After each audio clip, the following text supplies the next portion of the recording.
Terlebih dahulu. Bapa dalam sorga, kekuatan dalam kehidupan kami adalah Engkau sendiri, Tuhan. Kami percaya bahwa Engkau sanggup memulihkan apapun yang menjadi pergumulan kami saat ini, tepat pada waktu sesuai dengan rencana Tuhan. Tuhan, kami menyerahkan kehidupan kami dalam pimpinan-Mu, ajar kami boleh tetap terus percaya, tetap terus bersandar, tinggal di dalam Tuhan Yesus Kristus. Tuhan, saat ini kami akan bersama-sama kembali mengikuti perbincangan Tuhan tentang keluarga. Tuhan, bagaimana kami berelasi satu sama lain dengan anggota keluarga kami, terciptanya komunikasi yang sehat di masa-masa yang tidak mudah ini khususnya, bagaimana relasi kami seharusnya satu sama lain dengan keluarga kami. Tuhan yang boleh tolong untuk Contoh Mega yang akan uh, menyampaikan materi ini kepada setiap kami. Terima kasih ya Tuhan, di dalam nama Tuhan Yesus Kristus kami berdoa. Amin. Waktu dan tempat saya persilakan si Mega. Terima kasih Robin. Ya.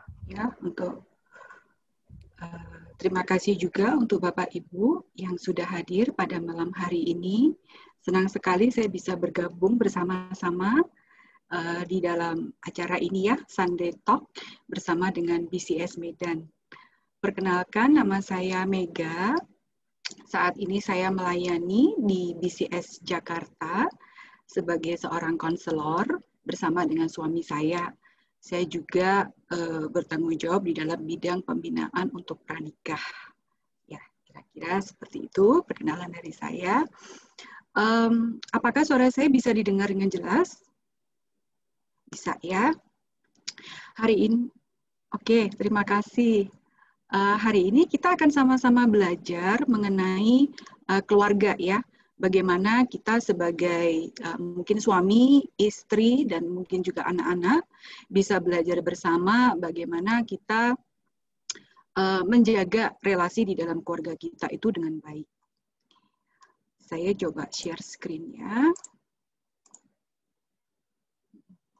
Apakah screen saya bisa terlihat? Ya, terlihat. Terlihat ya. Oke, thank you. Mungkin dari judul yang Bapak Ibu terima itu adalah bagaimana kita sebagai satu keluarga, bagaimana ya kita akan membangun sebuah relasi yang kuat ya di dalam keluarga kita. Tentunya di dalam relasi yang kuat di dalam sebuah keluarga tidak bisa dilepaskan dari komunikasi. Dan kalau berbicara tentang komunikasi, kita tidak bisa juga memisahkannya dari konflik. Kira-kira begitu ya. Jadi kita akan sama-sama belajar bagaimana sih kita menghadapi kalau misalnya terjadi sebuah konflik di dalam keluarga kita, sehingga dengan demikian kita juga bisa menjadi keluarga yang kuat. Minggu lalu Bapak Ibu sudah belajar bersama ya tentang spiritual keluarga, bagaimana kita sebagai satu keluarga juga memiliki relasi yang dekat dengan Tuhan, jadi terarah ke atas begitu ya.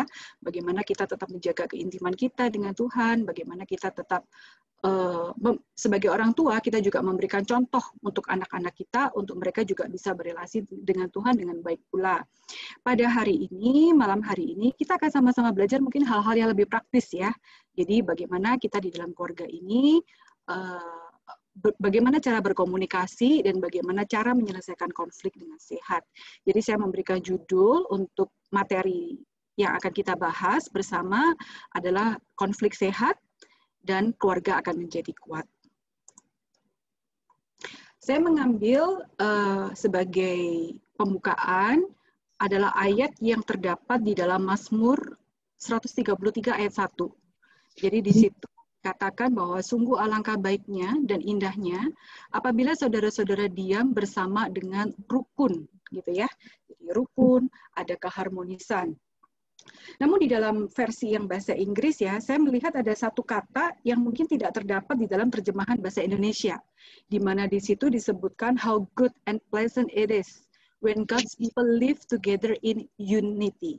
Jadi dalam satu kesatuan. Kalau di dalam versi bahasa Indonesia dikatakan bagaimana dalam keharmonisan, sementara di dalam versi bahasa Inggris, salah satu terjemahan versi bahasa Inggris dikatakan bagaimana kita bisa hidup ya sebagai anak-anak Tuhan, saudara-saudara sesama di dalam Tuhan, dan tentunya di dalam keluarga juga kita bisa bersama-sama hidup sebagai satu kesatuan yang kuat. Nah, Bapak Ibu, saat ini kan kita sedang mengalami yang namanya pandemik COVID, begitu ya, yang mungkin saat ini memberikan tantangan yang cukup besar bagi keluarga-keluarga, dan tidak terkecuali adalah keluarga-keluarga Kristen. Banyak dari kita itu memang tidak siap ya ketika tekanan datang. Di dalam kehidupan sehari-hari, kita mungkin juga sudah banyak tekanan. Walaupun tanpa COVID pun kita sudah mengalami banyak sekali tekanan di dalam hidup kita ya. Tekanan di dalam pekerjaan, kalau misalnya dari seorang suami, tekanan dari tuntutan rumah tangga, kalau misalnya dari ibu, tantangan keuangan, atau juga kebutuhan-kebutuhan dari anak, itu semua merupakan masalah rutin yang terjadi di dalam kehidupan kita sehari-hari. Namun ketika di dalam masa pandemi ini, mungkin tantangan ini terasa lebih kuat karena ada perubahan yang besar terjadi di dalam kehidupan kita yang biasanya mungkin kita bisa menjalaninya dengan cukup baik, tetapi di dalam pandemi ini kita mengalami banyak sekali hal-hal yang kita siap tidak siap, kita mesti hadapi. Misalnya seperti ini ya. Kita saat ini mungkin sudah sering sekali mendengar perkataan tentang work from home, jadi kerja dari rumah. Kalau anak-anak sering sekali kita juga mendengarkan istilah home learning, belajar dari rumah. Nah, dari kedua hal ini memberikan dampak juga ya di dalam masa pandemi ini. Beberapa hal seperti yang saya catatkan ya, saya tuliskan di sini. Bapak Ibu bisa membacanya ya. Banyak dari kita mungkin mengalami terjadi yang namanya penurunan pendapatan. Ada yang gajinya dipotong, ada yang gajinya dikurangi sekian persen, atau mungkin justru dirumahkan juga ada. Sehingga dengan demikian kita mungkin mengalami juga tekanan-tekanan dalam pekerjaan. Kalau misalnya kita masih bekerja, mungkin load kerja kita ya, beban kerja kita lebih banyak daripada rutinitas yang sebelum masa COVID ini. Kemudian dari masalah pekerjaan itu juga bisa memunculkan kesulitan financial. Ya, tadi ada gaji dipotong atau orang yang dirumahkan atau mungkin memang sudah tidak bisa bekerja lagi. Jadi ada kesulitan financial juga. Nah, sementara yang di rumah, tuntutan rumah tangga, pekerjaan-pekerjaan rumah tangga itu tetap ada, tetap terjadi. Ibu rumah tangga yang selama ini mungkin juga bekerja dan kemudian juga harus mengurusi kebutuhan rumah tangga, ditambah sekarang harus mengurusin anak-anak yang sekolah, yang home learning. Jadi pressure atau tekanan ini menjadi lebih besar lagi ketika masa-masa pandemi ini. Belum lagi ada yang namanya ancaman kesehatan. Kita banyak membaca berita, di daerah ini tingkat COVID-nya lebih naik lagi, di daerah ini semakin memuncak dan sebagainya. Mungkin Bu Mutiara lebih familiar ya dengan angka-angka di dalam kesehatan ini. Nah, di dalam masa-masa seperti ini, beberapa hal yang saya catat di sini merupakan tekanan-tekanan yang terjadi di dalam kehidupan kita, di mana di dalam sebuah penelitian, saya menyadar dari sebuah penelitian, dari satu penelitian yang dilakukan, ada 5 penyebab stres utama yang terjadi pada masa-masa ini. Dan kelima-limanya adalah hal-hal seperti ini, Bapak Ibu. Jadi masalah keuangan, masalah pekerjaan, masalah rumah tangga, masalah relasi, dan juga masalah kesehatan. Jadi saat ini kita mengalami, sudah bukan triple combo lagi ya. Kalau 5 itu apa ya ngomongnya ya? 5 attack gitu ya di dalam masa-masa ini, sehingga semuanya itu menimbulkan stres ya, yang akhirnya stres itu sendiri memberikan tekanan bagi diri kita. Stres itu adalah reaksi tubuh ya Bapak Ibu ya, yang menimbulkan ketegangan-ketegangan fisik dan juga ketegangan-ketegangan emosi di dalam diri kita yang tentunya berdampak juga di dalam relasi kita. Dalam rumah tangga mungkin banyak sekali konflik yang tidak terelakkan, di mana konflik itu tidak hanya terjadi antara suami dan istri, tetapi juga orang tua mengarah kepada anak-anak. Banyak ibu yang stres karena anaknya nggak bisa sekolah, nggak bisa belajar, maksud saya nggak bisa belajar dengan baik, nggak bisa mengerjakan tugas dengan baik, sehingga orang tuanya mengalami stres. Gimana ini? Caranya aku bisa ngajarin anakku sekolah, sementara aku sendiri juga capek sekali. Sementara orang tuanya di dalam beban pikiran, di dalam kepalanya, itu juga berat sekali untuk menahan tekanan-tekanan yang terjadi ya, atau masalah-masalah yang terjadi di dalam masa-masa seperti ini. Saya itu beberapa hari yang lalu saya mendengar ya, ada seorang ibu yang ketika kami berdiskusi mengenai hal-hal demikian ya, bagaimana sih masa-masa pandemi ini, apa yang sedang terjadi di dalam keluarga.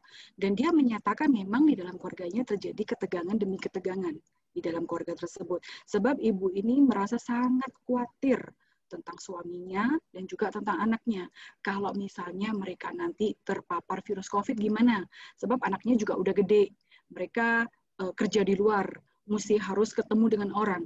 Jadi ibu ini setiap hari dia merasa khawatir, setiap hari dia merasa cemas, dan kekhawatiran atau kecemasannya itu dilampiaskan kepada suami dan kepada anak-anaknya juga. Dengan cara mungkin banyak ngomel, gitu ya, banyak memberikan peraturan-peraturan, kamu harus bersih-bersih, kamu pulang harus segera mandi, kamu nggak boleh terlalu lama di luar, kamu nggak boleh hangout, dan sebagainya. Kemudian masalah orang tua dan anak. Saya juga sudah sering banyak mendengar bagaimana orang tua, terutama ibu-ibu ini yang stres ketika di rumah menghadapi anaknya yang mungkin juga bertengkar di rumah. Kalau misalnya anaknya ada 2, ada 3, mereka pada bertengkar di rumah. Nggak mau ngerjakan tugas, bosen karena mesti online, mungkin nggak sama dengan kita ya Bapak Ibu yang udah gede. Kita yang udah gede aja mungkin juga mengalami kebosanan ya, kalau misalnya harus duduk berjam-jam di depan laptop atau di depan gadgetnya. Nah, sementara ini anak-anak, di mana tingkat konsentrasi mereka tentu tidak sama dengan tingkat konsentrasi orang dewasa. Ada sebuah berita yang mungkin Bapak Ibu juga sudah pernah dengar beberapa hari yang lalu ya. Saya membaca ada seorang ibu yang sampai membunuh anaknya karena anaknya ini nggak mau sekolah atau nggak mau ngerjakan tugas. Nah, kemudian di dalam beberapa tulisan mengenai berita ini, saya melihat ada beberapa psikolog itu yang mengatakan bahwa sepertinya masalahnya nggak sesimpel itu. Nggak sesimpel anaknya nggak mau sekolah. Tetapi mungkin ibu ini sudah mengalami dampak yang cukup berat juga di dalam kehidupan sehari-hari. Sehingga akhirnya masalah anak ini menjadi titik puncak gitu istilahnya ya. Sehingga membuat dia akhirnya melakukan tindakan yang boleh dikata di luar batas, sehingga dia sampai membunuh anaknya. Kemudian kekerasan dalam rumah tangga itu juga seringkali terjadi, dan ini tidak hanya terjadi atau dilakukan oleh pria, ya Bapak Ibu ya, tetapi juga kadang-kadang dilakukan oleh wanita. Ada beberapa berita yang mengatakan hal ini. Jadi tidak hanya Oke, makasih. Jadi tidak hanya dilakukan oleh pria, mungkin kekerasan rumah tangga tersebut, tetapi juga dilakukan oleh wanita. Mungkin memakai kekerasan di dalam verbal, bahkan wanita-wanita juga dilaporkan memakai tindakan fisik juga kepada suami dan juga kepada anak-anak. Kemudian tingkat perceraian itu memuncak. Saya ambil data ini dari data dari peradilan agama ya di Indonesia, di mana pada bulan April sampai Mei dilaporkan ada 20.000 kasus perceraian yang didaftarkan, sementara bulan Juni-Juli itu naik menjadi 57.000 kasus. Jadi sepertinya tekanan-tekanan yang ada ini memang merupakan masalah yang serius. Stres itu bisa menimbulkan konflik, sementara konflik yang tidak terselesaikan itu juga bisa menimbulkan stres. Jadi ini kayak lingkaran yang terus-menerus memutar, sehingga kalau misalnya tidak diselesaikan, ini akan menuju ya kepada arah yang mungkin bisa lebih parah. Seperti contoh di dalam berita itu tadi, seorang ibu bisa sampai membunuh anaknya. Di dalam sebuah penelitian yang berbeda ya Bapak Ibu, saya menemukan bahwa pernikahan ya atau relasi pernikahan itu dilaporkan menduduki urutan ke-7 dari penyebab stres tertinggi. Penyebab stres yang pertama, kalau di dalam laporan yang ini adalah kematian dari pasangan. Jadi sementara relasi pernikahan itu sendiri dilaporkan menduduki peringkat ke-7 yang menyebabkan stres tinggi. Jadi tentunya pernikahan tentu adalah pernikahan yang mungkin tidak sehat ya. Pernikahan yang juga ada konflik-konflik yang ada di dalamnya yang tidak terselesaikan. Sehingga relasi seperti ini membawakan dampak yang cukup tinggi atau cukup besar bagi individu yang ada di dalam keluarga itu sendiri. Nah, oke. Sekarang saya mau coba, Bapak Ibu di sini, coba bisa perhatikan screen yang ada di depan Bapak Ibu ya. Mari kita periksa ya. Bagaimana sih kita sebagai pasangan suami istri ketika kita berkonflik ya, ketika kita menghadapi sebuah masalah, itu kira-kira kita ikut kategori yang mana? Jadi saya ada paparkan ada 3 macam, bagian sebelah kiri, ada yang bagian tengah, dan kemudian ada yang bagian sebelah kanan. Kira-kira kalau misalnya terjadi konflik, Bapak Ibu ada yang di daerah mana? Apakah termasuk ke dalam kelompok yang terus-menerus mengeluh, yang mudah marah, berteriak, bersikap tidak hormat, mengkritik, membela diri kalau ada masalah, bukan aku yang salah, dan justru menyalahkan pihak yang satunya. Atau kita masuk ke dalam kelompok yang kedua, yang kalau ada konflik, kita nggak mau diskusikan. Kita milih untuk lari dari konflik tersebut. Dan kita tidak mau membicarakannya. Dan membiarkan konflik itu yang nanti juga akan selesai. Sementara di kelompok yang ketiga, kita memilih untuk menarik diri, memilih diam, dan membiarkan konflik itu mereda dengan sendirinya juga. Nah, bedanya antara kelompok yang kedua dengan kelompok yang ketiga adalah kalau di kelompok yang kedua, kita itu tidak nyaman ketika berkonflik. Nggak suka aja kalau kita membahas sebuah konflik, karena mungkin takut konflik itu akan semakin melebar atau semakin tajam, jadi kita memilih untuk tidak melakukannya, tidak mau membicarakannya. Sementara yang ketiga ini itu adalah kita memilih untuk menarik diri karena kita sadar atau di dalam pikiran kita ya, bukan sadar ya, di dalam pikiran kita merasa kalau toh saya membicarakan juga nggak akan kemana-mana karena saya selalu berada di pihak yang kalah. Nah, Bapak Ibu silakan untuk memeriksa diri sendiri, kira-kira kita ada di mana. Sebagai tambahan, saya mau memberikan sebuah note seperti ini ya. Kalau misalnya kita itu berada di dalam sebelah kiri ketika berkonflik, itu bisa jadi cara-cara kita berkonflik seperti ini itu lahir dari pola kekerasan yang kita dapatkan dari keluarga asal kita. Jadi kita dulu dibesarkannya seperti apa? Oleh papa mama kita atau pengasuh kita, mungkin kakek nenek atau orang yang dekat sama kita. Kita terlibat di dalam pola-pola kekerasan. Sehingga ketika di masa dewasa seperti saat ini, ketika kita juga sudah menjadi orang tua, kita juga melakukan kekerasan tersebut. Kemudian kalau yang kedua, dilaporkan dengan tipe-tipe konflik seperti ini, itu dilahirkan dari pola pengabaian dari keluarga. Jadi memang konflik itu tidak pernah dibicarakan, anak tidak perlu ngerti apapun tentang apa yang terjadi di dalam keluarga, sehingga juga dibiarkan menguap dengan sendirinya. Nah, dari pola-pola pengabaian seperti ini bisa membuat seseorang ketika di masa dewasanya, dia juga tidak nyaman ketika menghadapi sebuah konflik. Sementara yang ketiga, itu biasanya lahir dari perasaan yang tidak berharga. Ya, dia merasa dirinya adalah korban, dia merasa dirinya akan selalu salah, jadi lebih baik saya diam daripada saya ngomong, nanti saya salah. Jadi lebih baik gak usah deh, saya nggak usah ngomongin. Diam aja, biar pasangan saya aja yang nanti akan mengambil keputusan dan menentukan arah bagaimana penyelesaian konflik ini. Nah, dari ketiga hal ini, Bapak Ibu, tidak ada yang sehat. Ya, jadi tiga-tiganya akan memberikan suasana keluarga atau relasi yang tegang.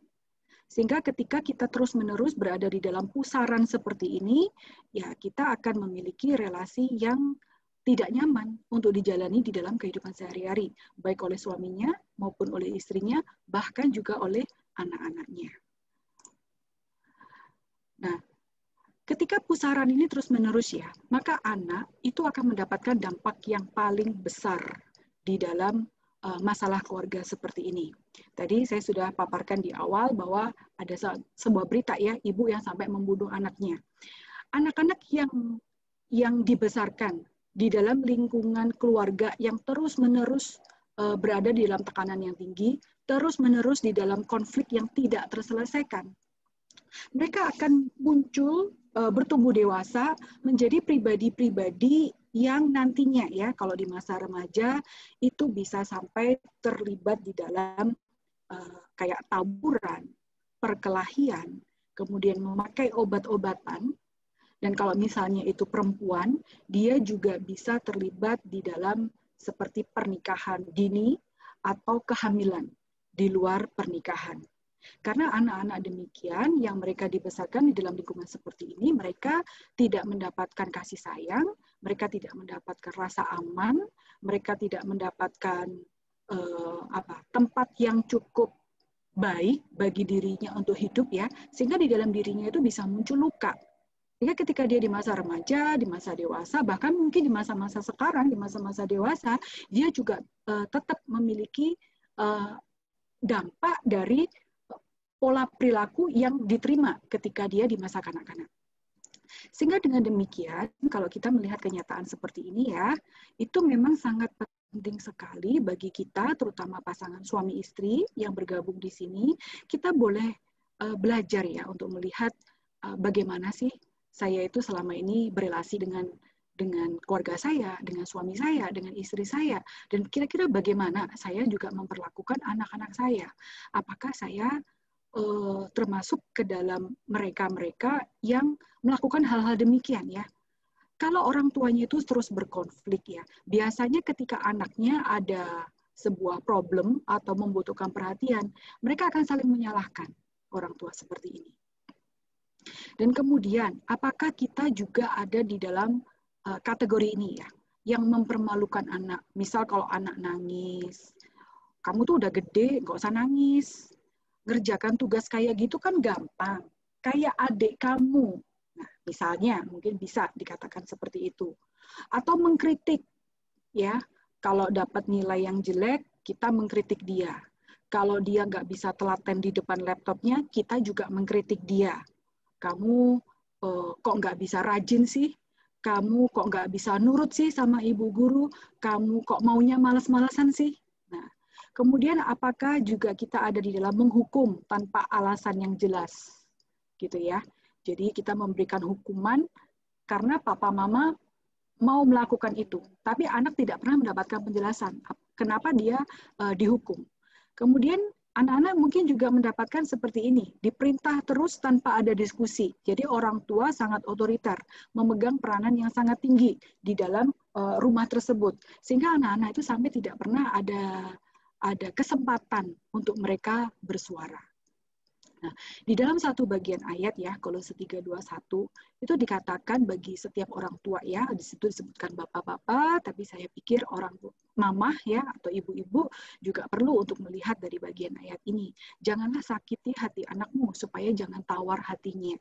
Tawar hatinya itu bermakna anak ini bisa merasakan sakit hati, terluka, dan mereka juga merasa discourage gitu ya, merasa tidak berdaya, merasakan lemah di dalam dirinya. Sehingga dengan demikian, kalau misalnya anak-anak seperti ini ya, diperlakukan seperti ini setiap hari, ada di dalam sebuah konflik dan juga ada dalam sebuah keluarga yang terus-menerus berkonflik, maka dia di masa dewasa, seperti yang saya jelaskan tadi, dia bisa lari ya kepada hal-hal yang mungkin tidak sehat. Nah, seringkali saya itu melihat itu begini ya, ketika orang tua melihat anak-anak terlibat di dalam sebuah masalah, mereka menyalahkan anak tersebut. Dan orang tua cukup kesulitan untuk bisa berefleksi kepada dirinya sendiri. Bahwa mungkin ada bobot dari mereka sehingga menjadikan anak mereka bertumbuh seperti itu. Nah, pada hari ini Bapak Ibu kita akan sama-sama ya mau belajar untuk berefleksi dan sama-sama mau belajar untuk berubah juga kalau misalnya kita berada di dalam pola-pola demikian. Sebab untuk sebuah keluarga yang sehat, untuk anak yang sehat, itu tidak bisa dilepaskan dari orang tua. Ya, Bapak Ibu kalau naik pesawat mungkin sering sekali ya mendengarkan pengumuman seperti ini ya. Dari dalam kasus-kasus darurat, orang tua harus memakai oksigen terlebih dahulu atau menolong dirinya sendiri terlebih dahulu sebelum kita menolong anak-anak kita. Karena kalau orang tuanya udah kolaps, anaknya juga nggak bisa ditolong. Nah, di dalam relasi keluarga yang mungkin berkonflik, hal ini juga teraplikan ya, hal yang sama Bapak Ibu. Kita tidak bisa meminta anak kita behave dengan baik atau berperilaku dengan baik kalau kita sendiri sebagai orang tua tidak memberikan teladan terlebih dahulu, tidak memberikan contoh terlebih dahulu, tidak memberikan nuansa relasi yang sehat terlebih dahulu. Anak-anak akan cukup kesulitan bagaimana mereka bisa menjadi lebih baik kalau mereka melihat orang tuanya juga selalu cekcok, juga selalu bertengkar di rumah. Jadi kita sebagai pasangan suami istri, sebagai papa mama perlu untuk memperbaiki diri kita sendiri terlebih dahulu. Demi apa? Demi kita yang pertama juga, tapi juga demi anak-anak kita. Sehingga anak-anak kita nantinya juga bisa menjadi pribadi-pribadi yang lebih sehat juga. Di dalam masa-masa pandemi ini ya Ibu, Bapak Ibu, seringkali kita itu mendengar banyak sekali berita buruk. Oh, banyak perceraian, seperti yang tadi saya ungkapkan ya, data statistiknya di atas. Banyak perceraian, banyak hal-hal negatif yang terjadi, banyak rumah tangga yang berantakan. Tetapi di sisi yang lain, sebetulnya itu tidak terjadi 100%. Jadi ada sebuah tulisan itu dia mengatakan hal seperti ini ya, bahwa ketika kami bersama-sama di dalam masa-masa isolasi ya, justru waktu-waktu kebersamaan kita WFH, anak juga di rumah, suami istri juga ada di rumah, waktu-waktu seperti ini adalah waktu-waktu yang merupakan anugerah, is a gift gitu, hadiah yang mungkin selama ini kita jarang sekali bisa menikmati kebersamaan dalam jangka waktu yang cukup lama. Ya, jadi saat ini gimana sih caranya kita bisa melakukan berelasi dengan cara yang lebih baik, sehingga kita juga akan memiliki sebuah keluarga yang bisa bersama-sama, kuat bersama-sama, mendukung bersama-sama, sehingga itu nantinya ketika kedekatan, keintiman ini terjadi, kita juga akan menjadi keluarga yang kuat. Jadi masa-masa pandemik ini, Ibu-ibu, Bapak-ibu ya, adalah sesuatu masa yang sebetulnya bisa menjadi turning point bagi keluarga kita. Memang kalau kita tidak meresponnya dengan baik, itu memang bisa menjadi lebih buruk daripada yang sebelumnya. Tetapi kalau kita mau merespon dengan lebih baik, kita juga akan bisa ya mampu untuk bangkit dari mungkin relasi yang sebelumnya kurang baik atau kurang sehat menjadi relasi yang baik, karena ada kesempatan kita sekarang memiliki waktu yang banyak sekali untuk bersama-sama. Satu buah penelitian lagi saya berikan di sini, dikatakan bahwa negara dengan jumlah penduduk menikah tapi yang bahagia lebih banyak dilaporkan memiliki tingkat paparan COVID yang rendah. Cuman sayangnya dalam penelitian ini tidak disebutkan negara mana saja yang dikatakan memiliki jumlah penduduk menikah yang bahagia yang lebih banyak, sehingga didapati tingkat paparan COVID-nya itu juga lebih rendah. Namun poin saya untuk mengatakan ini adalah betapa pentingnya ya kalau kita itu juga mau survive ya di dalam masa ini, dan kita selalu kepingin nih kapan ya COVID ini berakhir, kapan ya tingkat korbannya ini menurun. Nah, bagi kita-kita yang sebagai keluarga, kita memiliki sumbangsih Bapak Ibu untuk juga membuat dunia ini menjadi lebih baik, bisa segera pulih dari COVID. Karena berdasarkan laporan ini, kalau kita adalah keluarga yang happy, keluarga yang memiliki relasinya yang bagus, ya, autoimun kita itu juga bagus. Ketika kita happy, bersuka cita, joyful, autoimun kita juga bagus. Sehingga dengan demikian akan menurunkan kemungkinan kita akan terpapar COVID ini. Nah, jadi apa yang sekarang kita dapat lakukan? Sehingga kita dapat mempertahankan dan meraih kesatuan keluarga di dalam masa-masa seperti ini dan di dalam konflik-konflik yang mungkin terjadi di dalam keluarga kita. Oke. Saya berhenti di sini dulu. Apakah kita mau adakan tanya jawab dulu dari materi yang sebelumnya sebelum kita masuk ke dalam how to? Saya kembalikan dulu ke Robin. Bagaimana baiknya Robin? Ya, Jadi kan tadi kan dipaparkan ya masalah-masalah dalam keluarga dan juga sudah ada sedikit digali ya eh, Mhm. kenapa penyebab masalah itu. Nah, mungkin ada di antara kita ingin bertanya dulu nggak sebelum kita masuk di segmen berikutnya. Mhm. Jadi apa yang bisa kita lakukan kalau Ya, misalnya kita ada di dalam masalah konflik-konflik demikian. Atau kalau ya, misalnya Bapak Ibu ada tanggapan, silakan. Jadi saya juga bisa belajar dari Bapak Ibu semua ya. ya, ya. Sepertinya Pak William, Oh, Dokter William, ya silakan. Ya, atau Dr. Mutiara, Pak Jujun. Ya, Mbak Mega ya.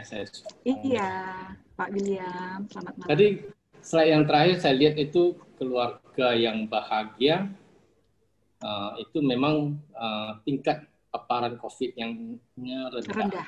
Mm-mm. Tapi mungkin ini tidak terlepas karena kalau satu keluarga bahagia itu pasti stay home-nya itu pasti lebih banyak. Pasti Mungkin apa, Pak? stay home. Jadi Oh, stay at home. Iya. Jadi mungkin karena mereka juga selalu di rumah dan selalu bisa menikmati di lingkungannya, Nah, jadi mereka juga nggak keluar, betul. tingkat paparannya Juga terminimalis gitu ya Pak ya. Ya, ya. poin yang baik sekali ya dari Pak William. Ya, saya rasa itu poin yang baik sekali juga ya. Jadi kalau misalnya kita bisa saling menikmati sebagai satu keluarga ya, istri bisa menikmati suami, suami bisa menikmati istri, anak-anak juga merasa aman dan nyaman di dalam rumah, tentu mereka juga nggak akan terlalu bingung juga ya kalau mereka dalam tanda kutip terpaksa berada di dalam rumah. Namun kalau di dalam keluarga-keluarga yang mungkin chaos, berkonflik kan kayaknya kepingin keluar, kepingin menghibur diri keluar kemana gitu ya Pak ya. Iya, terima kasih. Benar sekali poinnya. Malah kalau kita lihat yang memang sebelum COVID yang selalu mau keluar itu sebentar-bentar keluar itu kan seperti pelarian, dan setelah COVID dipaksakan stay home, malah itulah yang menjadi tingkat perceraian Banyak. Jadi kalau pernah saya dengar, mereka juga ya selalu tidak di rumah. Jadi artinya sudah mencari-cari pelarian di luar-luar, nah karena dipaksakan di rumah saja. Nah itulah yang menjadi masalah. Betul. Jadi mereka nggak ada tempat pelarian lagi. Betul. Nah, itu yang jadi timbul selalu. Jadi akhirnya ya terjadi suatu pemisahan. Betul. Ya mungkin sedikit. Ya, terima kasih banyak untuk tambahannya Pak William. Saya setuju sekali dengan paparan yang diberikan juga ya. Sangat baik sekali kita bisa dengarkan bersama-sama. Terima kasih. Baik. Mungkin ada satu orang lagi ingin bertanya sebelum kita lanjut ke segmen berikutnya. Apakah ada di antara saudara sekalian?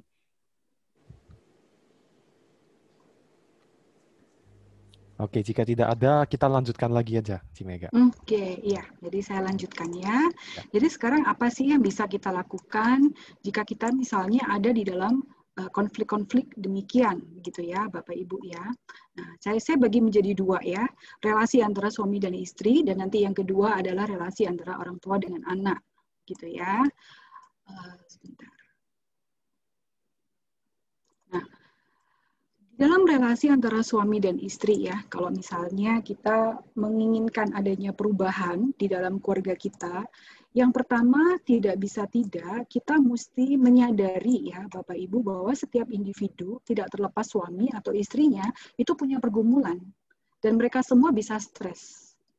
Jadi nggak hanya pasangan yang bekerja, entah suami atau entah istri yang ada di luar, yang memikirkan tentang saya ketemu dengan banyak orang, jadi ada tekanan-tekanan tambahan ya, kalau misalnya kita pergi keluar rumah, itu ya bisa merasa stres, tapi yang ada di dalam rumah, itu juga bisa merasa stres.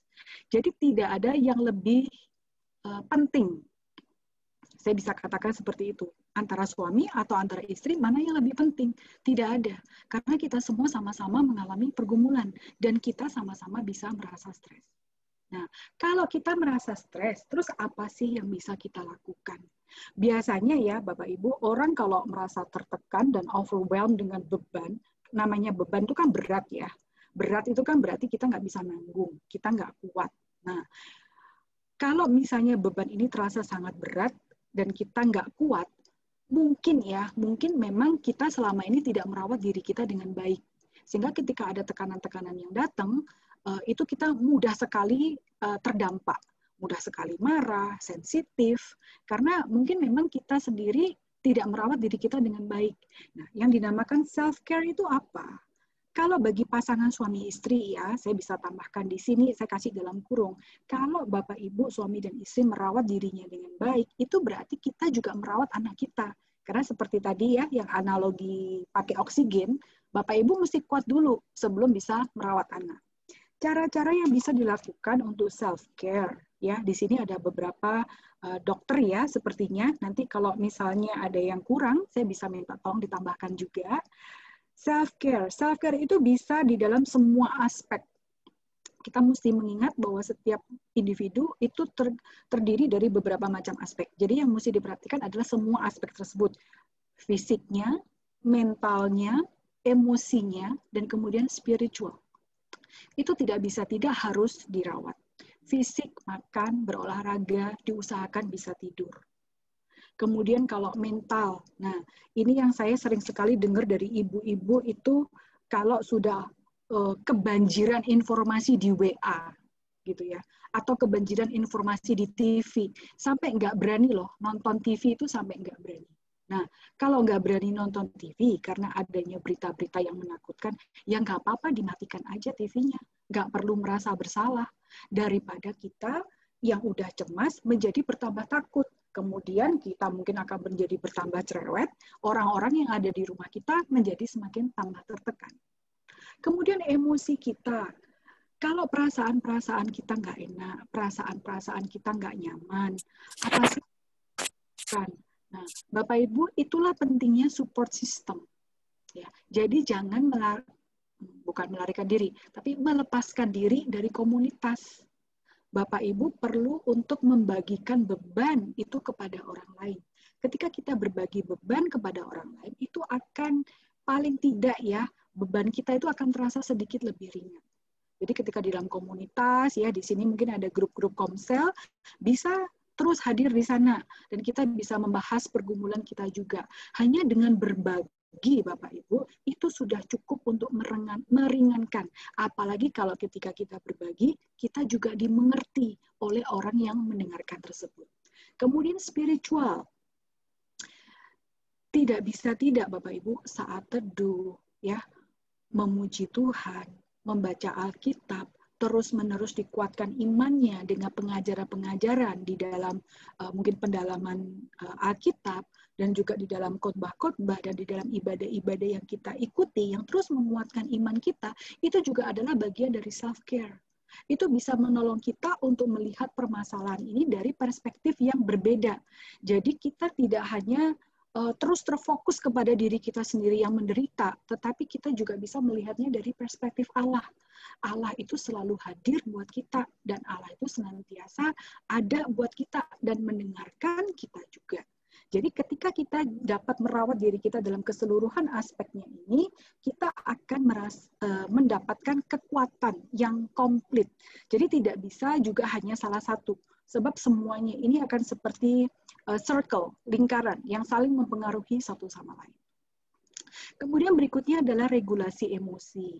Nah, kalau di dalam regulasi emosi ini, kalau misalnya kita lagi marah, marahnya itu kita mesti belajar. Saya itu sensitif, marah, gampang apa? Gampang nyeletuk, gampang berkomentar, gampang berteriak. Itu kira-kira karena apa ya? Apakah karena saya khawatir? Apakah karena saya takut? Apakah karena saya itu cemas? Nah, Bapak Ibu, ketika kita belajar untuk melihat diri kita ya, tahu akar dari perasaan kita, dari emosi kita, itu bisa menolong kita untuk mencari jalan keluarnya.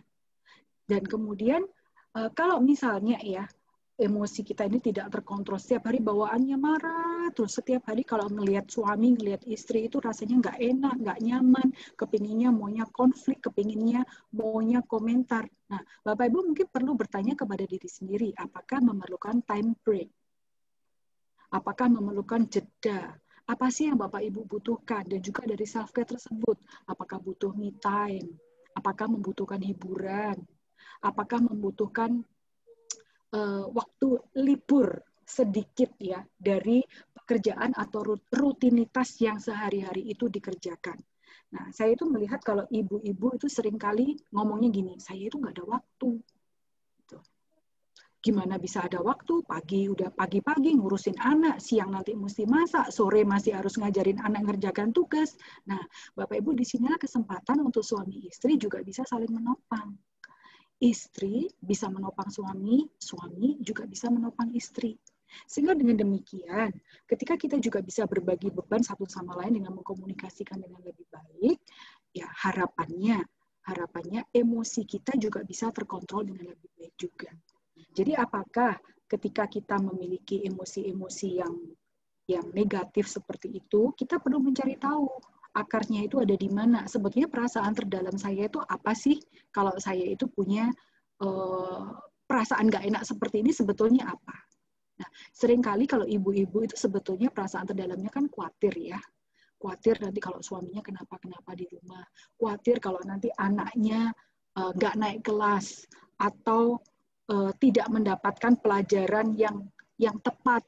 Istilahnya nggak pinter gitu ya secara sederhana. Nah itu kan ada rasa-rasa kekhawatiran seperti itu. Nah kalau misalnya kita bisa tahu akarnya dari mana, kita bisa belajar untuk mengkomunikasikan kepada suami, ya, atau mengkomunikasikan kepada anak. Kalau misalnya kita berkonflik, kita boleh pilih waktu yang tepat kapan kita berkonflik. Jangan kalau pas suaminya capek, istrinya capek, terus kita kalau mau komentar aja, ngomel aja. Nah itu nggak pas. Itu akan semakin seperti bola salju. Kalau misalnya sudah terjadi sesuatu, kemudian kita berkomentar, menambahkan api ke dalam kayu yang sudah terbakar, nah itu akan semakin gede dan semakin gede juga. Nah, kita mesti belajar untuk bisa menahan diri, Bapak Ibu, dan mencari waktu yang tepat untuk bisa mendiskusikan apa sih sebetulnya yang sedang terjadi di dalam rumah tangga kita. Kalau dalam relasi suami dan istri, love and respect, ya, Efesus 5, itu tidak bisa dilepaskan. Ini tidak hanya secara alkitabiah, tetapi juga di dalam penelitian Kristiani, ya, rumus untuk relasi suami istri itu bisa berjalan dengan baik, itu rumusnya dua ini. Suami mesti mengasihi istri dengan melayani dan memimpin istrinya. Istri mesti menghormati suami dan memberikan keputusan, ya, dan tunduk kepada suaminya dengan baik juga. Ketika dua pola ini bisa terus-menerus kita jalankan, ya, memang saya sendiri sudah menikah 19 tahun. Jadi saya juga cukup memahami ya bahwa pola love and respect mungkin bukanlah sesuatu skill yang bisa terjadi dalam waktu semalam. Tapi ini perlu terus kita kerjakan setiap hari. Berusaha untuk melakukannya. Nah, berusaha untuk melakukannya itu untuk siapa? Untuk Tuhan. Kalau kita mau melakukannya untuk Tuhan, Bapak Ibu, itu akan lebih menolong kita dan memberikan kekuatan bagi kita daripada kalau kita memikirkan saya melakukannya untuk suami, saya melakukannya untuk istri. Sebab nanti kalau istrinya atau suaminya tidak berlaku hal yang baik atau positif kepada kita, kita akan stop, berhenti, dan kita akan kesulitan untuk mengasihi atau menghormati. Dan kita juga mesti saling mendahului ya di dalam melakukan tersebut, jangan tunggu-tungguan. Kalau misalnya suaminya sedang bersedih, seringkali ya yang lebih tertutup itu adalah pihak suami. Karena biasanya suami-suami, mungkin para bapak-bapak di sini mungkin nanti bisa berkomentar ya, apakah benar apa yang saya katakan. Seringkali suami-suami ini ada rasa tidak mau istri khawatir, gitu ya. Jadi kita juga tidak mau berbagi perasaan kita, kita tidak mau berbagi ketakutan kita, karena kita tidak mau membuat istri kita khawatir. Tetapi sebetulnya istri-istri itu sangat ingin sekali mendengar apa yang menjadi beban dari para suami-suaminya juga. Sehingga kita sebagai istri juga bisa belajar untuk menopang. Kalau misalnya kita nggak dikasih tahu, kita nggak ngerti, kita merasa nggak include, kita merasa nggak diikut sertakan di dalam pergumulan suami, dan itu bisa menimbulkan konflik, Bapak Ibu. Jadi para suami-suami silakan untuk juga bisa berbagi beban ya kepada istri-istri, karena saya yakin ya untuk setiap istri-istri yang hadir di sini tentu akan dengan senang hati ya untuk sama-sama berbagi beban dengan suaminya masing-masing. Kemudian yang ketiga, pola-pola di dalam berkonflik yang seringkali menyakitkan itu adalah pola-pola ketika kita mengkritik. Di mana mengkritik itu seringkali memakai kata kamu. Kamu peduli sama. Oke, maaf. Ya, oke. Oke, Thank you. Ya, thank you ya. Ketika kita memakai kata kamu, ya, kamu nggak hormat sama aku. Kamu itu nggak peduli sama aku. Kamu terus aja keluar rumah dan kamu nggak memikirkan kalau aku yang ada di rumah ini khawatir. Nah, tapi ketika kita memakai kata kamu, mengkritik ya, mengarah kepada pribadi seseorang, itu akan membuat relasi itu bertambah buruk. Ya, ada sebuah penelitian jangka panjang yang dilakukan oleh sebuah institut namanya Gottman Institute.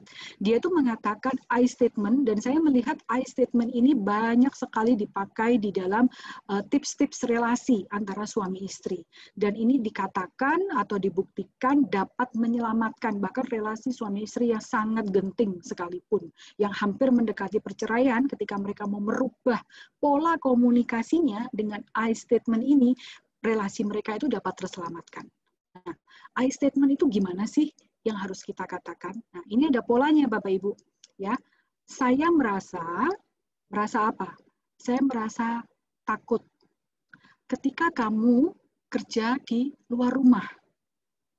Karena aku takut nanti kamu kena COVID misalnya. Nah, bolehkah kamu berhati-hati ketika kamu sedang ada di kantor? Ketika kamu sedang naik kendaraan umum, ketika kamu sedang bertemu orang, bolehkah kamu pakai masker, dan sebagainya. Daripada kita terus mengkritik, kamu harus pakai masker loh ya, kamu harus bawa hand sanitizer loh ya, kamu jangan kumpul-kumpul sama orang, kamu mesti jaga jarak, kamu. Nah, daripada kita mengatakan seperti itu, yang mendengar itu merasa juga hatinya itu nggak nyaman. Tapi ketika kita membalik kalimatnya dengan menyatakan diri kita dan apa yang kita rasakan, saya merasa ketika kamu, karena bolehkah kamu, ya, dengan pola kalimat seperti ini, orang yang kita ajak bicara itu lebih bisa mendengarkan apa yang menjadi maksud hati kita, Bapak Ibu. Jadi silahkan dicatat, kalau misalnya mau dicatat ya, pola kalimat seperti ini, sehingga kita belajar untuk merubah pola komunikasi kita itu seperti apa. Dan kita boleh mengatakannya, isi hati kita itu dengan tegas, dengan percaya diri. Aku tuh khawatir loh, Pak, kalau kamu ada di luar. Atau mungkin suaminya berkata kepada istrinya, aku tuh terpojok kalau misalnya kamu setiap hari ngomel, setiap hari kamu teriak sama anak-anak. Nah, kita bisa belajar untuk mengungkapkannya dengan cara-cara yang baik, dengan cara-cara yang tetap memberikan rasa hormat, Bapak Ibu, kepada pasangan-pasangan kita. Jadi, daripada kalau misalnya kita sudah berada di dalam pola seperti ini ya, pola seperti ini, yang apakah ini pola yang menyerang, atau pola yang melarikan diri, atau pola yang diam, kita berubah ke dalam pola yang demikian. Memakai I statement dan mencoba untuk mengungkapkan diri kita dengan lebih baik. Kemudian bagi mereka yang mendengarkan, bagi pasangannya, kita juga belajar untuk bisa mendengarkan dengan baik juga, mendengarkan aktif juga. Jadi tidak membalas, tidak balas menyerang, tetapi kita belajar untuk mendengarkan. Kamu itu maksudnya apa sih sebetulnya? Nah, Kira-kira seperti itu. Jadi pola-pola demikian bisa dilakukan. Kalau misalnya kita tadi memeriksa diri, kita berada di dalam pola yang saya sebutkan tadi, yang dalam 3 pola tadi ya, yang menyerang, atau mungkin yang melarikan diri, jadi nggak mau diskusi, atau mungkin juga yang diem, karena juga merasa nanti arahnya nggak kemana-mana. Apakah boleh kita belajar untuk memakai cara-cara seperti ini di dalam pola-pola komunikasi kita? Sehingga ketika kita berkonflik, kita juga bisa mencari jalan keluarnya dengan lebih baik juga. Nah, kemudian untuk anak-anak, apa sih yang dibutuhkan anak-anak dari orang tua? Tadi saya katakan di atas bahwa setiap individu memiliki pergumulan dan dapat merasa stres. Anak-anak juga bisa, Bapak Ibu. Jadi yang berhak stres itu tidak hanya orang tua, tetapi anak-anak juga berhak dan bisa stres. Dan tugas orang tua adalah untuk mengenali gejala stres pada anak. Itu seperti apa? Ya, kita mesti mengenali perubahan-perubahan yang terjadi kepada anak-anak kita. Apakah anak kita jadi suka makan, jadi nggak suka makan? Jadi lebih banyak tidur, atau justru nggak bisa tidur, gelisah? Jadi lebih tantrum, gampang marah, gampang irritate, gampang marah-marah juga. Apakah ada perubahan-perubahan dari semenjak sebelum COVID dan sesudah COVID ini? Nah, orang tua perlu untuk melihat ini dan mengenali gejala-gejala ini, sehingga dengan demikian kita bisa mencari jalan keluarnya dengan lebih baik juga. Kemudian anak, ya Bapak Ibu perlu menyadari bahwa setiap anak itu tetap membutuhkan orang tuanya. Anak-anak usia berapapun, walaupun mereka sudah remaja juga, mereka tetap membutuhkan orang tuanya untuk mendampingi mereka, untuk bisa mengajak mereka berbicara, untuk bisa menolong mereka mengerjakan tugas-tugas sekolah. Anak sangat membutuhkan orang tuanya. Sepinter apapun anak itu, Bapak Ibu. Mungkin kita merasa bagi anak-anak kita yang sudah cerdas, bisa kok dia belajar sendiri. Ya, mungkin secara intelektual dia bisa belajar sendiri. Tetapi secara emosi, anak membutuhkan orang tua mendampingi. Ya, pendampingan seperti ini akan menolong anak merasakan dirinya itu dikasihi dan merasakan bahwa dirinya itu penting. Dan hal ini akan menolong dia juga untuk berperilaku, ya. Pikiran akan mempengaruhi perasaan dan perasaan akan mempengaruhi perilakunya dia juga di dalam kehidupan sehari-harinya dia. Anak juga belum waktunya untuk mandiri sepenuhnya. Jadi, ya, anak tetap membutuhkan orang tua. Anak remaja juga tetap membutuhkan orang tua. Kalimat yang terakhir ini ya, menerima, jujur, dan menjangkau. Ini saya rangkum dari berbagai tulisan apa sih yang diharapkan anak remaja dari orang tuanya. Tapi mereka itu nggak bisa ngomong. Anak-anak remaja kepingin sekali orang tuanya itu bisa menerima diri mereka. Menerima diri mereka itu seperti apa? Ya kalau mereka stres, ya diterima. Kalau mereka lagi puyeng dengan pekerjaan sekolah, ya tolong dimengerti. Jadi jangan dianggap bahwa masalah anak-anak itu adalah masalah anak-anak dan lebih kecil dari masalah orang tua. Enggak. Anak-anak remaja menginginkan orang tuanya bisa memahami bahwa aku tuh juga punya masalah loh, Pak, Mah. Jadi tolong dimengerti juga. Kemudian anak-anak remaja itu juga menginginkan orang tuanya itu bisa jujur. Jujur di dalam apa? Di dalam keberadaan dirinya. Kalau ada masalah, terbukalah. Kalau papa mama ada salah, minta maaflah. Jadi jangan menganggap diri orang tua, ini dari hati anak-anak ya, anak-anak remaja, jangan memposisikan diri sebagai orang yang tidak pernah salah. Karena itu membuat anak-anak juga tertekan ketika mereka merasa selalu disalahkan setiap hari oleh orang tuanya. Padahal mungkin itu juga adalah kesalahan orang tuanya, dan orang tuanya tidak pernah meminta maaf. Anak-anak juga mungkin merasa mengalami kesulitan untuk berbicara dengan orang tua. Mungkin mereka merasa sungkan, oh papa sudah cukup stres juga, mama juga sudah capek, udahlah masalahku aku pegang sendiri, masalahku aku selesaikan sendiri.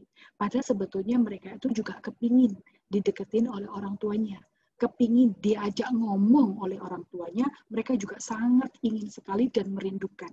Tapi seringkali anak-anak ini takut kalau misalnya mereka mendekat, apalagi kalau sudah terbiasa dengan pola yang ketika mendekat, kemudian orang tuanya, udahlah jangan deket-deket, papa mama lagi sibuk, papa mama lagi ngerjakan tugas kantor, papa mama lagi beres-beres rumah. Nah, ketika dia sering sekali mendengarkan hal-hal demikian, akan lama-kelamaan dia akan retreat, mundur juga dari relasi dengan papa mamanya. Dan hal ini bisa membuat anak-anak jauh dari orang tuanya. Kemudian yang terakhir adalah tentang double standard. Orang tua seringkali meminta anak-anak jangan gampang marah, ya. Jangan suka teriak-teriak. Kerjakan tugasmu.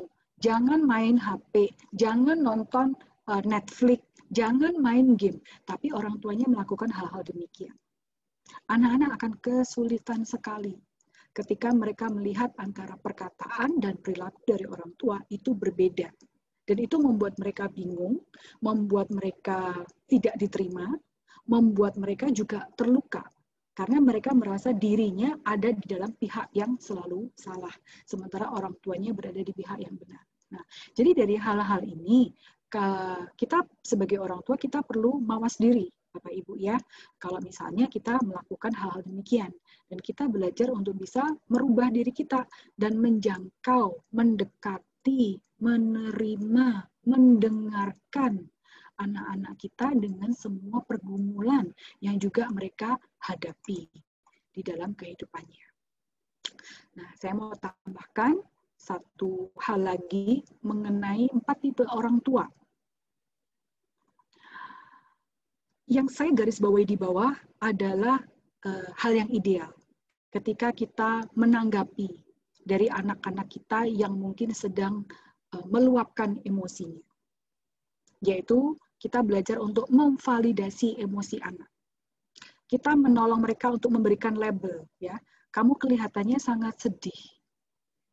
Kamu apa kecewa? Kamu marah ya sama papa mama. Jadi memberikan label atau memberikan nama terhadap emosi tersebut. Kemudian kita memberikan respon, kamu mau cerita sama papa mama. Dan kita mengekspresikannya, ya. Dan kita menolong anak untuk mengekspresikannya juga. Kalau misalnya mereka sedih, mereka kecewa, mereka marah, biarkan mereka mengekspresikan. Kalau mereka mau nangis, nggak apa-apa. Kalau mereka mau marah dalam taraf-taraf yang cukup baik, nggak apa-apa juga kalau misalnya mereka mau marah. Anak-anak juga perlu mengeluarkan emosinya, sama seperti kita juga kepingin mengeluarkan emosi dan kepingin juga didengarkan.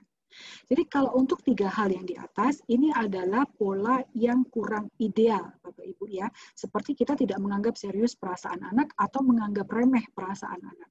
Kalau misalnya anak ngomong, hari ini loh Mah, aku itu sama guruku itu nggak dipedulikan. Guruku itu cuma mempedulikan misalnya siapa, nama temennya gitu. Dia kan merasa kecewa sekali, karena dia juga ingin mungkin dipuji oleh gurunya untuk pekerjaan-pekerjaan yang dianggap baik. Kemudian kita sebagai orang tua, kita ngomong, nggak apa-apa lah, besok juga kamu nggak akan ingat lagi yang kamu rasakan sekarang. Jadi kita menganggap remeh apa yang dia rasakan.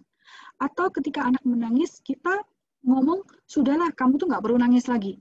Jadi kita meminimais, mengecilkan, nggak menganggap serius perasaan anak itu seperti apa. Atau mungkin kita malah memberikan ungkapan-ungkapan yang sarkastik. Ya udah, ayo nangis aja terus. Udah puas belum? Kalau belum puas, nangis aja terus, nangis terus, teriak-teriak terus, pukul-pukul meja terus, banting-banting terus, mama mau lihat. Nah, apakah di dalam ketiga hal ini adalah reaksi-reaksi yang kurang ideal yang kita berikan kepada anak-anak kita. Ketika kita melakukan hal-hal demikian, anak-anak yang sudah stres, itu bisa bertambah stres, Bapak Ibu. Dan itu bisa mengacaukan emosi terdalam mereka.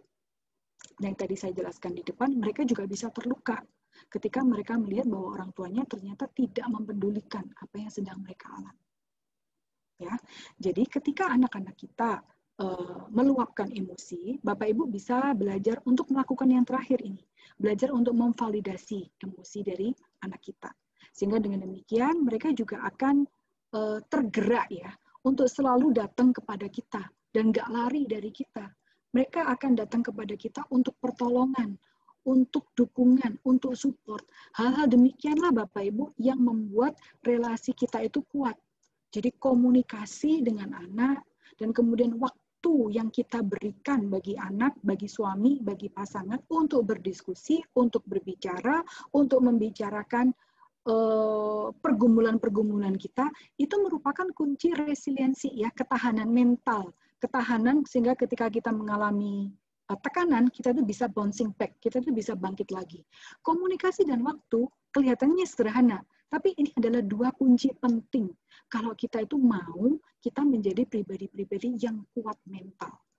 Ya, baik suami, istri, maupun anak-anak. Dan dua hal ini dibuktikan dapat mendukung kekuatan keluarga, ya, kelekatan keluarga.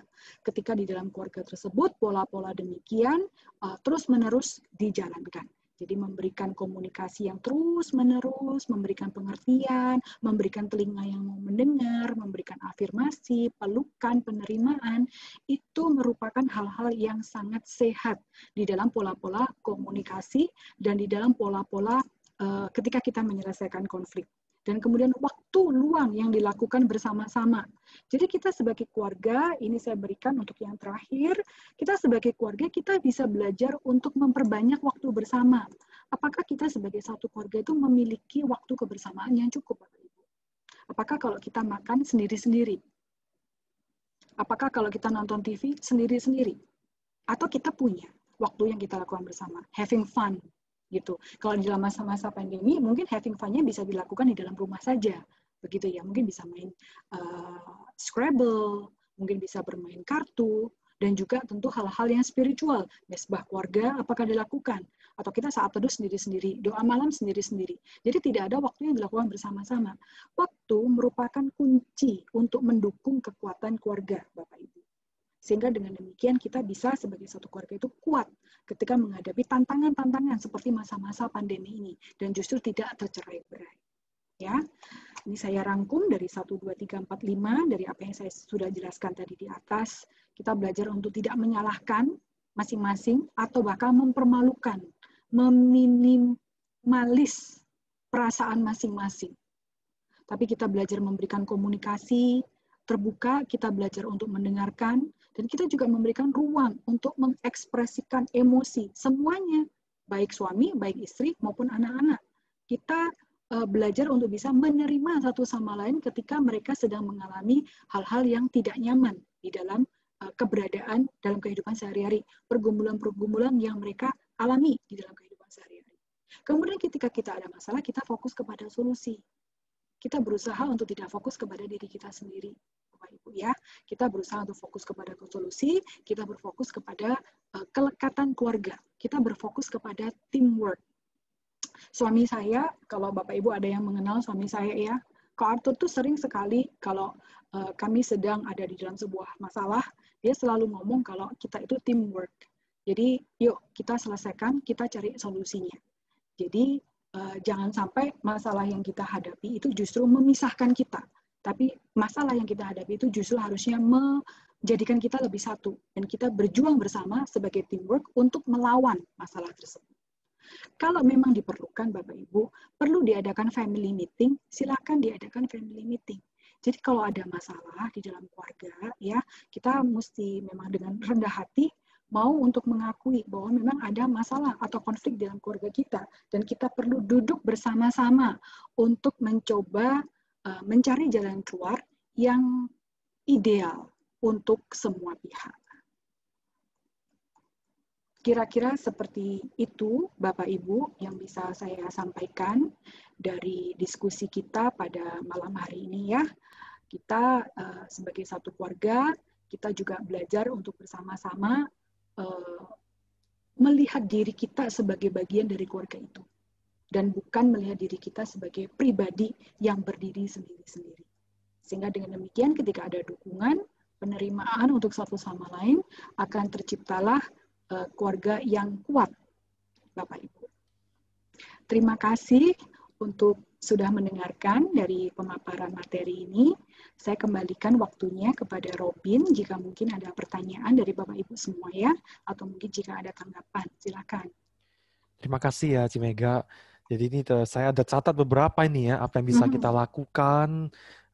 Suami istri kita perlu self-care, kita perlu selidiki akar masalah emosi kita di mana, terus belajar komunikasi dari hati ke hati.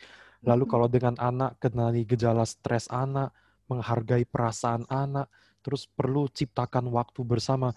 Saya percaya setiap kita di sini, kita pasti terberkati ya, dan ini sangat relevan sekali untuk setiap kita, orang tua secara khusus ya, apalagi di masa-masa pandemi seperti ini. Baik, mungkin ada di antara saudara yang ingin sharing atau ingin bertanya ya. Silakan saudara. Ini kesempatan. Kita belajar sama-sama. Belajar Saya sama-sama.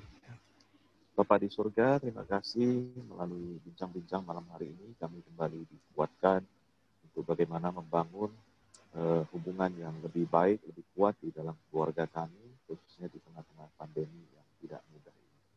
Kami terus berdoa ya Tuhan untuk pelayanan dari penginjil Mega, Pak Atur, keluarga, biarlah terus boleh beri berkat bagi banyak orang. Dan kami yang sudah hadir malam ini, kami bersyukur sekali mendapatkan banyak sharing dan berkat-berkat. Dan Tuhan yang tolong kami, kuatkan kami, untuk kami boleh mengaplikasikannya dalam keluarga kami masing-masing. Tuhan Engkau terus menjaga dan menolong, melindungi kami, supaya tidak terpapar dengan COVID, maupun jikalau ada kenalan saudara kami yang sedang dirawat, mohon Tuhan juga berbelas kasihan untuk memberikan pemulihan dan kesembuhan. Kami doakan untuk bangsa kami, bangsa Indonesia, agar boleh lebih cepat juga mengatasi masalah pandemi ini. Vaksin yang diuji coba, kami doakan terus supaya boleh berhasil, dan rencana-rencana pemerintah untuk boleh memulihkan keadaan, biarlah Tuhan yang turut campur tangan, Tuhan kasihanilah bangsa kami. Terima kasih, kami ucapkan syukur, di dalam nama Tuhan Yesus kami berdoa. Amin. Amin. Baik Bapak Ibu Saudara, saat ini kita nyalakan